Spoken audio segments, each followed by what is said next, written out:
Assalamualaikum warahmatullahi wabarakatuh. Salam. Om Swastiastu. Namo Buddhaya, salam kebajikan. Kami dari kelompok 3. Ya. Nah, di sini kami akan mempresentasikan mengenai dasar pembentukan peraturan perundang-undangan terkait Konstitusi Indonesia dengan matkul perancangan perundang-undangan yang diampu oleh Bapak Bustomi SHMA. Nama saya Ivan Nugraha dengan NIM belakang 737. Perkenalkan, saya Devanda Brigana Budi Savitri dengan NIM belakang 722. Perkenalkan, saya Nazwa Waudica dengan NIM belakang 751. Perkenalkan, saya Eko Arundi Aliat dengan NIM belakang 738. Selamat menyaksikan. Pengertian peraturan perundang-undangan. Peraturan perundang-undangan adalah peraturan tertulis yang mengikat secara hukum dan dibuat oleh lembaga yang berwenang.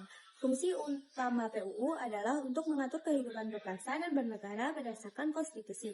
PUU menjadi pedoman dalam sistem hukum nasional dan berperan dalam menciptakan ketertiban serta keadilan dalam masyarakat.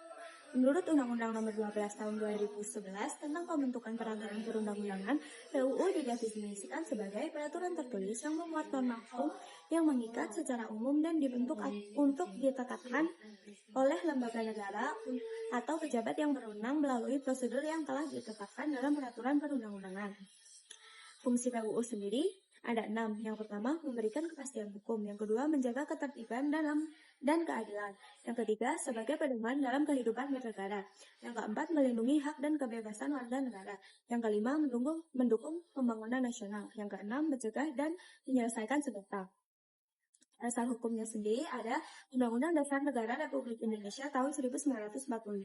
Yang kedua, Undang-Undang Nomor 12 Tahun 2011 tentang pembentukan peraturan perundang-undangan. Yang ketiga, perubahan UU Nomor 12 Tahun 2011 dengan UU Nomor 15 Tahun 2019. Selanjutnya, ada hierarki peraturan perundang-undangan di Indonesia. Berdasarkan Undang-Undang Nomor 12 Tahun 2011 yang telah diperbarui oleh Undang-Undang Nomor 15 Tahun 2019, hierarki PUU di Indonesia terdiri dari 1. Undang-Undang Dasar Negara Republik Indonesia tahun 1945, 2. Ketetapan Majelis Permusyawaratan Rakyat, 3. Undang-undang atau peraturan pemerintah pengganti undang-undang, 4. Peraturan pemerintah, 5. Peraturan presiden, dan 6. Peraturan daerah. Ada beberapa macam asas pembentukan PUU. Yang pertama, asas kepastian hukum, yaitu prinsip fundamental dalam negara hukum yang menekankan bahwa setiap peraturan perundang-undangan harus memiliki kejelasan dan kepastian dalam norma, substansi, serta pelaksanaannya. Ciri-ciri dari asas kepastian hukum, yang pertama itu jelas dan tidak ambigu, memiliki dasar hukum yang kuat, dapat diterapkan secara konsisten, dan menjamin perlindungan hak dan kewajiban. Yang kedua, ada asas keadilan, yaitu mengandung makna bahwa setiap peraturan perundang-undangan yang dibuat harus mencerminkan nilai-nilai keadilan bagi seluruh warga negara, tanpa membedakan latar belakang sosial, ekonomi, ras, agama, maupun golongan tertentu. Prinsip utama dalam asas keadilan yaitu tidak diskriminatif, berpihak yang pada lemah, dan mengutamakan keseimbangan hak dan kewajiban. Yang ketiga, ada asas kemanfaatan, yang menekankan bahwa setiap peraturan perundang-undangan yang dibuat harus memberikan manfaat nyata bagi masyarakat dan menciptakan kesejahteraan umum. Indikator dari kemanfaatan dalam peraturan perundang-undangan yaitu berkontribusi terhadap kepentingan publik, memudahkan proses implementasinya, dan menyesuaikan dengan kebutuhan sosial ekonomi. Selanjutnya ada asas keseimbangan, keserasian, dan keselarasan.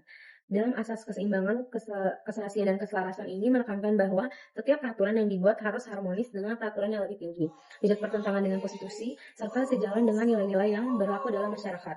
Prinsip utama dalam asas ini yaitu sesuai dengan hierarki peraturan perundang-undangan, selaras dengan norma sosial dan budaya, dan juga tidak menimbulkan kontradiksi dalam sistem hukum. Dan yang terakhir ada asas keterbukaan yang menekankan bahwa proses pembentukan peraturan perundang-undangan harus dilakukan secara transparan dan melibatkan partisipasi masyarakat.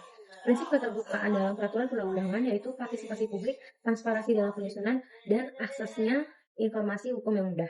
Selanjutnya mengenai proses pembentukan peraturan perundang-undangan, yang pertama itu ada perencanaan, yaitu perencanaan itu ada identifikasi kebutuhan, regulasi berdasarkan permasalahan hukum, penyusunan naskah akademik, serta perumusan dalam program legislasi nasional atau prolegnas, atau rencana regulasi di tingkat eksekutif dan legislatif. Yang kedua itu ada penyusunan. Tahap ini mencakup proses perumusan naskah, rancangan peraturan perundang-undangan, penyusunan dilakukan oleh kementerian atau lembaga atau oleh anggota DPR jika peraturan tersebut berbentuk undang-undang atau RUU. Selanjutnya yang ketiga ini ada pembahasan. Setelah rencana peraturan selesai disusun, tahap berikutnya adalah pembahasan.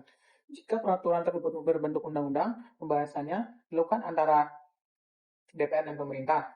Pembicaraan tingkat pertama dilakukan di komisi atau panitia khusus DPR bersama perwakilan pemerintah. Pembicaraan tingkat kedua pembahasan dalam sidang paripurna DPR untuk pengambilan keputusan. Yang keempat adalah pengesahan. Setelah proses pembahasan selesai dan rancangan peraturan perundang-undangan disetujui, tahap berikutnya adalah pengesahan atau penetapan. Pada tahap ini rancangan peraturan menjadi hukum yang sah dan memiliki kekuatan mengikat setelah ditandatangani oleh pejabat wewenang. Yang selanjutnya yang kelima ini ada pengundangan. Setelah disahkan, peraturan perundang-undangan harus diundangkan agar dapat diketahui oleh masyarakat. Pengundangan dilakukan dengan mencantumkan peraturan tersebut dalam lembaran negara Republik Indonesia atau berita negara Republik Indonesia. Tujuannya dari pengundangan adalah memastikan bahwa peraturan tersebut memiliki kekuatan hukum yang mengikat serta diakses oleh seluruh masyarakat. Yang keenam ini adalah pelaksanaan dan evaluasi. Setelah diundangkan, peraturan perundang-undangan mulai diberlakukan dan harus diterapkan oleh seluruh pihak terkait. Pemerintah dan aparat penegak hukum bertanggung jawab dalam mengawasi implementasi aturan tersebut. Selain itu, dilakukan evaluasi terhadap efektivitas peraturan dalam mengatasi permasalahan yang menjadi latar belakang pembentukannya jika ditemukan kelemahan atau ketidaksesuaian dengan kondisi terbaru. Peraturan tersebut direvisi dan atau dicabut. Nah, maka dari itu, kita mendapatkan kesimpulan bahwa dasar pembentukan peraturan perundang-undangan di Indonesia bertumpu pada UUD 1945 dan hierarki hukum yang berlaku. Proses pembentukan PUU harus dilakukan dengan memperhatikan asas hukum, kepastian hukum, keadilan, dan kemanfaatan bagi masyarakat. Dengan sistem yang baik, diharapkan PUU dapat menjadi alat yang efektif dalam menciptakan tatanan depan yang adil dan sejahtera. Selanjutnya, ada hubungan PUU dan konstitusi di Indonesia. Yang pertama, pada UUD 1945 sebagai hukum dasar negara menjadi sumber utama dalam pembentukan PUU. Di asas kemanfaatan, menekankan bahwa setiap peraturan perundang-undangan yang dibuat harus memberikan manfaat nyata bagi masyarakat dan menciptakan kesejahteraan umum. Indikator kemanfaatan dalam PUU itu berkontribusi terhadap kepentingan publik, mudah diimplementasikan, dan menyesuaikan dengan kebutuhan sosial ekonomi. Yang kedua, PUU tidak boleh bertentangan dengan prinsip-prinsip konstitusi. Peraturan perundang-undangan tidak boleh bertentangan dengan prinsip-prinsip konstitusi adalah bahwa setiap aturan hukum yang dibuat harus selaras dengan nilai-nilai dasar yang terkandung dalam UUD 1945. Prinsip-prinsip tersebut mencakup kedaulatan rakyat, keadilan, demokrasi, hak asasi manusia, dan kepastian hukum. Jika suatu PUU bertentangan dengan konstitusi, maka peraturan tersebut dapat dibatalkan atau dinyatakan tidak berlaku melalui mekanisme uji materi di Mahkamah Konstitusi atau lembaga berwenang lainnya. Yang ketiga, pengujian konstitusionalitas dilakukan melalui Mahkamah Konstitusi. Pengajuan konstitusionalitas melalui Mahkamah Konstitusi adalah proses pertinjauan suatu peraturan perundang-undangan, khususnya undang-undang, untuk memastikan kesesuaiannya dengan UUD 1945. Jika ada aturan yang dianggap bertentangan dengan konstitusi, masyarakat atau pihak berkepentingan dapat mengajukan uji material atau judicial review ke MK. Jika MK memutuskan bahwa aturan tersebut inkonstitusional, maka aturan tersebut dapat dibatalkan atau tidak memiliki kekuatan hukum mengikat. Jalan ke Lembang tidak ada rata. Cakep. Di ujung kali ada buaya. Cakep. Mohon maaf atas segala kata. Semoga presentasi ini diterima. Thank you, everyone! Thank you, Elmar!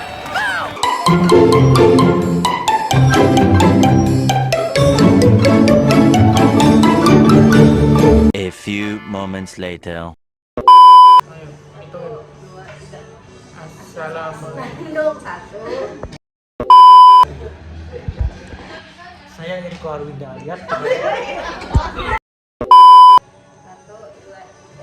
Assalamualaikum warahmatullahi wabarakatuh. Shalom, shalom. Jalan ke Lembang tidak ada rata. Di ujung kali ada buaya. Mohon maaf atas segala